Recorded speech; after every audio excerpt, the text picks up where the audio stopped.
Olá, caldeireiro, montador e soldador. Vamos nos apresentar uma visita técnica à empresa MCM, Montagem Industrial, na parte 1.3.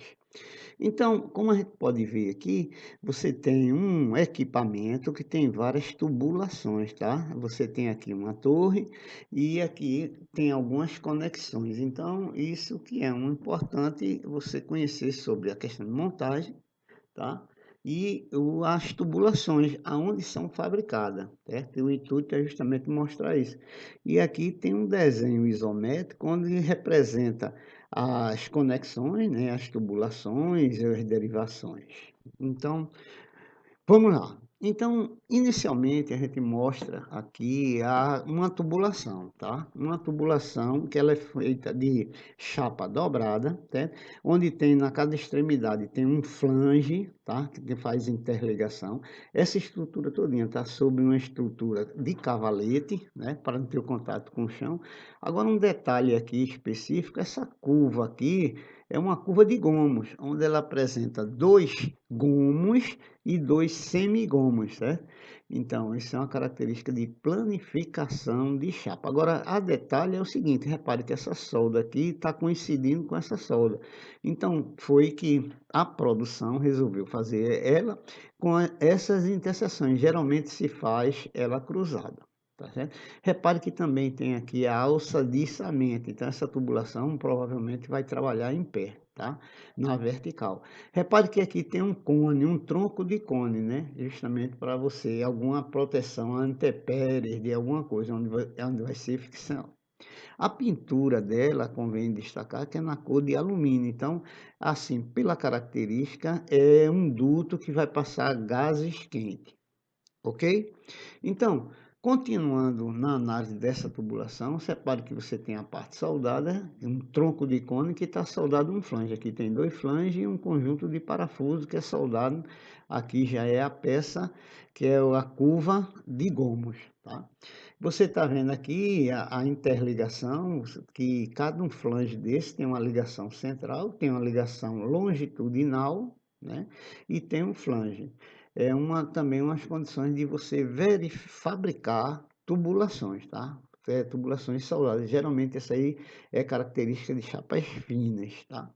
Então, você também consegue visualizar aqui uma redução, tá? Aqui você tem uma redução de quadrado para redondo. Repare que ele é feito em duas partes, é bipartido, e tem várias batidas aqui. Significa que esse tipo de procedimento foi feito na prensa, certo? Você tem aqui uma peça que ela é uma conexão prismática. Repare que ele tem um diâmetro uma medida maior aqui e uma medida menor aqui. E essa peça aqui está sendo ajustada para essa diferença, né? Você tem a maior e a menor e você tem a maior, tá? E aqui um flange feito de cantoneira, beleza? Então você também está vendo aqui que tem a tubulação e está interligada a dois flanges. Essa segunda peça que está aqui deduz o seguinte, que aqui eu tenho uma base quadrada, aqui eu tenho uma base retangular que vai conectar essa aqui vai ser na vertical e aqui tem a saída do produto. Subentende-se, tá? Então, aqui você pode notar também que tem as áreas específicas para matéria-prima. Convém destacar o seguinte, primeiro, o piso é todo de brita, certo? E repare que ele é todo nivelado, justamente para evitar acúmulos das águas pluviais, né? Então, isso é uma característica. Outra coisa também que está identificada aqui, tá vendo? Tem essas correntes, né, de isolamento aqui, indicando aqui onde tem chapa, tem tubo, onde tem conexões, tá? Tem uma série de produtos. E tem umas conexões que são isoladas com plástico por conta das intempéries, tá? Continuando, certo? Você tem aqui um detalhe, você tem várias conexões, certo? Essas conexões geralmente são forjadas. Esse conjunto aqui, ó, repare que ele não tem identificação nenhuma, feito essa tem. Por quê?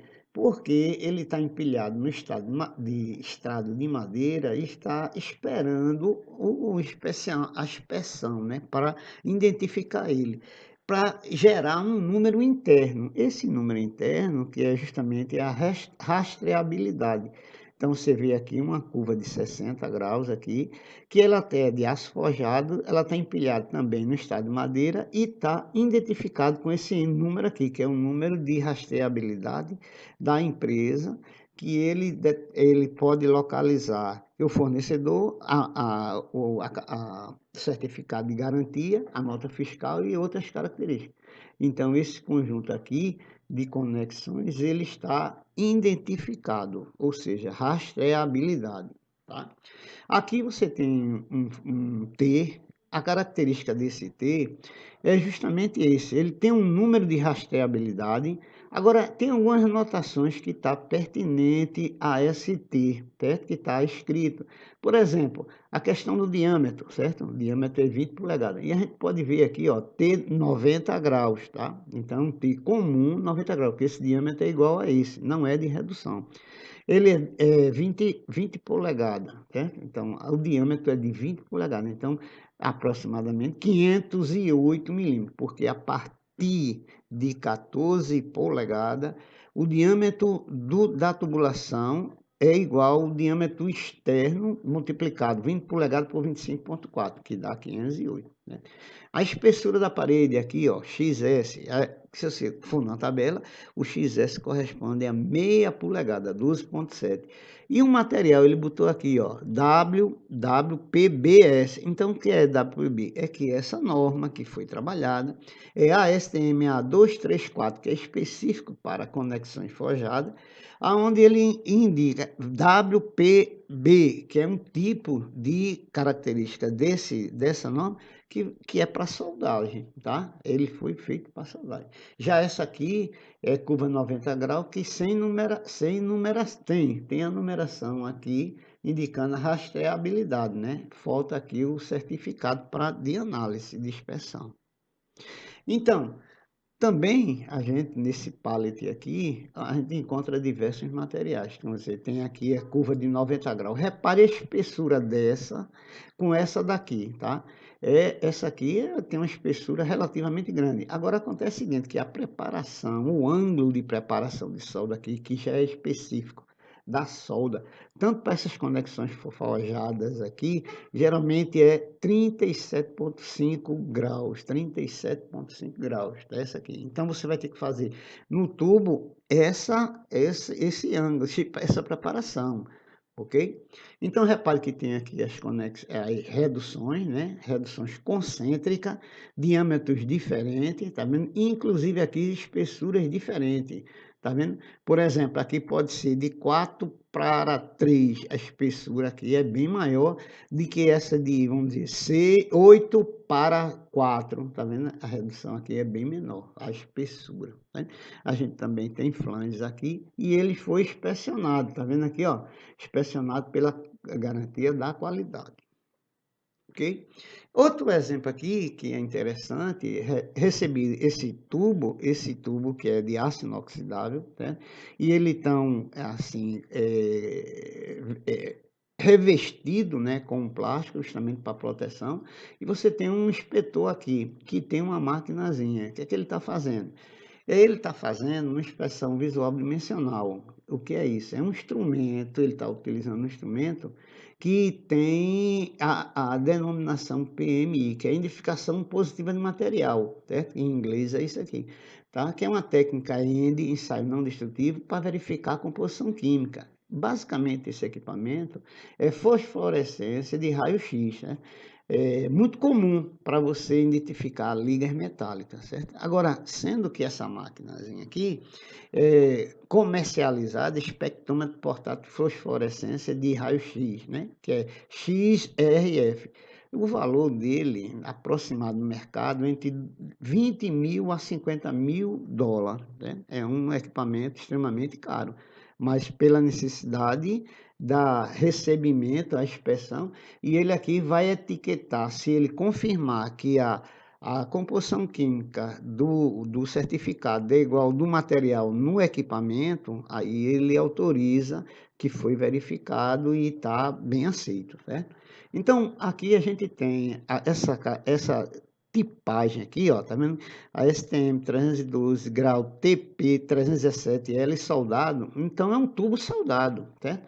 E aqui a característica aqui, quando você vai na norma da ASTM, tá 312, aí você vai ver que é um tubo soldado, que é um tubo austenítico, aço inox, né? Ele é soldado, é aqui com costura, tá? Então, a característica dele, o tipo é TP316L, onde ele tem aqui as composição química, carbono, magnésio, fósforo, enxofre, níquel, cromo e níquel.